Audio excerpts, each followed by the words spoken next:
Hello दोस्तों, स्वागत है आप सभी का टू द पॉइंट के एनवायरनमेंट एंड इकोलॉजी के सेशंस में। हमने पिछले चैप्टर में क्लाइमेट चेंज के बारे में देखा और उससे रिलेटेड हमने नेचुरल और एंथ्रोपोजेनिक फैक्टर्स भी देखा कि किस वजह से क्लाइमेट चेंज आता है, और ग्लोबल वार्मिंग की वजह से जो इफेक्ट्स हैं हमने उसके बारे में भी देखा हुआ था, और हमने थोड़ा बहुत ओशन एसिडिफिकेशन के बारे में भी कहा हुआ था। तो आज के इस चैप्टर में हम स्पेसिफिकली ओशन एसिडिफिकेशन के बारे में बात करेंगे। अब में से कई लोगों को लगता होगा कि ओशन में एसिड्स वगैरह रिलीज़ करने से ओशन एसिडिफाई होता है। ऐसा बिल्कुल भी नहीं है। एक बहुत ही एक यूनिक फिनोमिना है जो कि अगेन क्लाइमेट चेंज ही इसके पीछे भी है। ग्लोबल वार्मिंग जैसा एक सबसे बड़ा रीज़न ही जो है जो ओशन में एसिडिफिकेशन कर रहा है। इन सभी के बारे में आज का हमारा टॉपिक आइए शुरू करते हैं। आप यहाँ पर देख सकते हैं एक कोरल रीफ जो है वो पूरी तरीके से बर्बाद हो चुका है। That is because of ocean acidification. तो आइए सबसे पहले what is it, ocean acidification का ये जो प्रोसेस है वो होता क्या है। देखिए, ocean acidification reduces the amount of carbonate. हमने ऑलरेडी कार्बन साइकिल के बारे में बात किया, और कार्बोनेट जो है वो बहुत ही क्रूशियल होता है किसी भी लिविंग ऑर्गेनिज्म को खुद के ऊपर बिल्ड करने के लिए, शेल्स वगैरह उसके लिए बनाने के लिए। इवन हमारे बोन्स में भी जो है कार्बोनेट हमें देखने को मिलता है। द वेरी बिल्डिंग ब्लॉक जिसे हम कहते हैं, जिस पर पूरी एक बॉडी बनती है। और खासकर जब हम एक्वेटिक इकोसिस्टम की बात करते हैं तो जाहिर सी बात है कि वहाँ पर टाइनी एनिमल्स बहुत से होते हैं जिनका बिल्डिंग ब्लॉक ही उनके शेल्स और स्केलेटन्स होते हैं। तो जाहिर सी बात है कि उनके लिए कार्बोनेट बहुत ही ज़रूरी है। तो ओशन एसिडिफिकेशन जो है वो उस अमाउंट ऑफ कार्बोनेट को रिड्यूस कर देता है which is a key building block in sea water. पूरे सी वाटर में आप देख लीजिएगा कई प्राणी जो होते हैं वो छोटी छोटी मात्रा में होते हैं, छोटे होते हैं, जिनके लिए शेल्स और स्केलेटन्स ही सब कुछ होते हैं ज़्यादातर, क्योंकि उनकी बॉडी बहुत छोटी होती है, फ्रेजाइल होती है। तो ओशन एसिडिफिकेशन जो है वो पीएच लेवल्स जो होते हैं ओशन के, उन्हें हद से ज़्यादा बढ़ा देता है। ये भी अगेन ग्लोबल वार्मिंग की वजह से ही आता है। तो इस ओशन एसिडिफिकेशन की वजह से जो है उस कार्बोनेट का कंटेंट जो है पूरे वाटर में कम हो जाता है। This makes it more difficult for marine organisms such as corals and some planktons। हमने ऑलरेडी corals और planktons के इंपॉर्टेंस के बारे में पढ़ा हुआ था। planktons तो लिटरली ऑक्सीडाइजेशन में तो बहुत ही योगदान वो देते हैं ओशन में डिजॉल्व्ड ऑक्सीजन के लिए। और कोरल जो है वो लिटरली एक अलग ही उनका इकोसिस्टम होता है एक्वेटिक इकोसिस्टम में। Literally one of the most rich अगर बायोडाइवर्सिटी हमें एक्वेटिक इकोसिस्टम में देखने को मिलती है तो वो कोरल्स में ही देखने को मिलती है। तो such as corals and some planktons to form their shells and skeletons and existing shells में बिगिन टू डिसॉल्व। तो बस ऐसा ही नहीं कि जो शेल्स और स्केलेटन्स उन्हें बनाने के लिए जो कार्बोनेट की जरूरत है वो कम पड़ती है, लेकिन लिटरली जो ऑलरेडी उनके पास कार्बोनेट है उनकी वजह से भी जो शेल्स उनके पास ऑलरेडी है वो भी पानी में डिसॉल्व होना शुरू करते हैं। पिछले चैप्टर में, पिछले स्लाइड में जो आपने पिक्चर देखा, लिटरली वहां पर जो कोरल्स है वो पूरे डिसॉल्व हो चुके थे, उनके पूरे शेल्स एंड स्केलेटन्स वगैरह वो डिसॉल्व हो चुके थे। तो इतना एक सीरियस कंसर्न है ओशन एसिडिफिकेशन।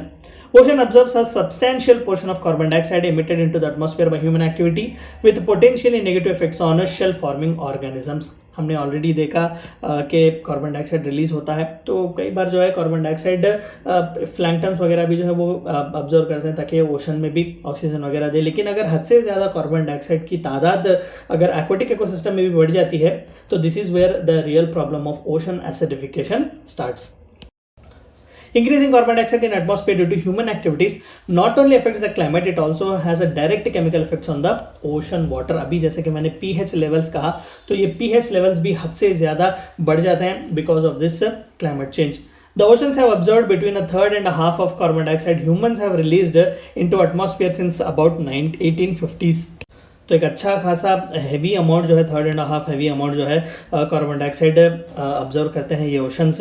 तो 1850 से जो है ये तादाद और भी बढ़ गई है। This has slowed the rate of climate change. When carbon dioxide dissolves in sea water, the water becomes more acidic। तो ऑब्जर्व करने से क्लाइमेट चेंज तो रेट स्लो होता है क्योंकि ओशंस कार्बन डाइऑक्साइड ले रहे हैं और थोड़ा बहुत जो है प्लैंक्टन्स वगैरह ऑक्सीडाइजेशन के प्रोसेस में जो है मदद कर रहे हैं। लेकिन हद से ज़्यादा कार्बन डाइऑक्साइड लेना भी बहुत ही हार्मफुल है ओशन के लिए, and this is because of which they are becoming more acidic in nature. Chemical contents उनमें बढ़ रहे हैं और पीएच लेवल्स बढ़ रहे हैं, जिसकी वजह से जो है वहाँ पर कार्बोनेट की कमी आ रही है और शेल्स और स्केलेटन्स जो है कोरल्स और प्लैंक्टन्स के वो फॉर्म नहीं हो रहे हैं। मैराइन ऑर्गेनिजम्स पर बहुत ही बुरा प्रॉब्लम या फिर दबाव पड़ रहा है। The acidity of the ocean has increased by 26% since about 1850, a rate of change roughly 10 times faster than any time in the last 55 million years. पिछले जो 55 मिलियन साल में जितना ओशन एसिडिफिकेशन इंक्रीज हुआ है वो बस लिटरली 150 साल में या फिर 200 साल की व्यवधि में उतना ही 26% जो है वो बढ़ चुका है, 10 टाइम्स ज़्यादा when compared with the last 55 million years. तो आपको क्या नहीं लगता कि this is literally because of anthropogenic factors यानी कि मैनमेड फैक्टर्स. हमने पिछले चैप्टर में तो इसी के बारे में इन डिटेल डिस्कस किया हुआ था.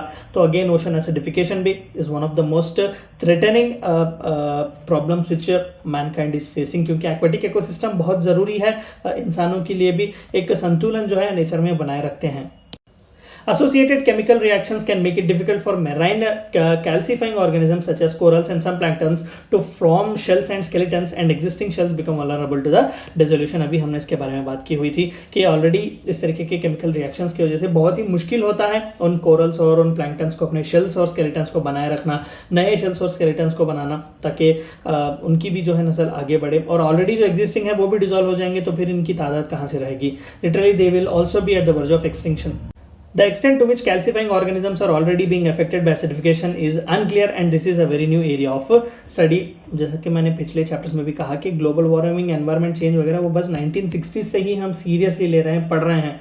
तो आप जान सकते हैं कि with in a span of 40-50 years हमें इसका सीरियसनेस पता चल गया कि कितना लाइफ थ्रेटनिंग है ये. तो उसी तरीके से ओशन एसिडिफिकेशन के बारे में भी अब आप जो है हम जानने की कोशिश कर रहे हैं. तो आप देख सकते हैं कि कितना ही एक लिटरली ह्यूमन थ्रेटनिंग या फिर एनवायरनमेंट थ्रेटनिंग एक फिनोमेना हो सकता है.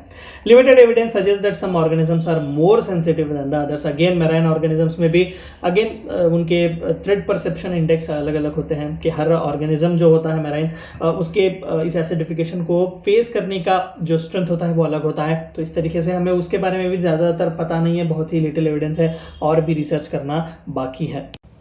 The rate at which acidification occurs is a determining factor in the extent to which calcifying organisms will be able to adapt. तो किस रेट से एसिडिफिकेशन होगा और किस रेट से ये जो जानवर है, जो आप कोरल्स देख सकते हैं, ये छोटे छोटे जो मछलियाँ ऑर्गेनिज्म जो है वो किस हद से या फिर किस रेट से वो अडेप्ट करेंगे, ये भी कहना मुश्किल है, क्योंकि जब नेचर में चेंज आते हैं तो अडेप्टेबिलिटी होने में थोड़ा बहुत टाइम भी लगता है. The impact of acidification will extend up to food chain to affect economic activities such as fisheries, aquaculture and tourism. Australia जैसा एक कॉन्टिनेंट या फिर एक कंट्री आप कह लें, लिटरली टूरिज्म पर खासकर कोरल रीफ्स देखने के लिए, द ग्रेट कोरल रीफ्स देखने के लिए लाखों की तादाद में टूरिस्ट वगैरह जाते हैं. और ये कोरल रीफ्स जो है वो लिटरली इस तरीके की कई मैराइन ऑर्गेनिजम्स के लिए जो है वो एक शेल्टर की तरह काम करते हैं. रिच बायोडाइवर्सिटी वहाँ पर पाई जाती है, तो वहाँ पर फिशरीज के लिए भी यानी कि फिशरमैन्स वगैरह के लिए भी, एक्वाकल्चर के लिए भी जो है वैरायटी ऑफ फिशेस जो एक्वाकल्चर हम बढ़ाते करते हैं, अपने घरों में पालते हैं, तो उसके लिए भी जो है ये बहुत ही बड़ा इफेक्ट है. Wherever there are marine calcifying organisms, there are risks from ocean acidification, जो कार्बोनेट पर, कैल्शियम पर डिपेंड करते हैं अपने शेल्स और स्केलेटन्स को फॉर्म करने के लिए. तो उस तरीके के ऑर्गेनिजम्स, खासकर बेस्ट एग्जांपल प्लैंक्टन्स और कोरल्स हो सकते हैं. तो प्लैंक्टन्स और कोरल्स के लिए तो लिटरली ये बहुत ही रिस्की है इस तरीके का एक ओशन एसिडिफिकेशन का प्रोसेस. ये थी चंद बातें आपको जाननी थी ओशन एसिडिफिकेशन के बारे में. Thank you for watching my video.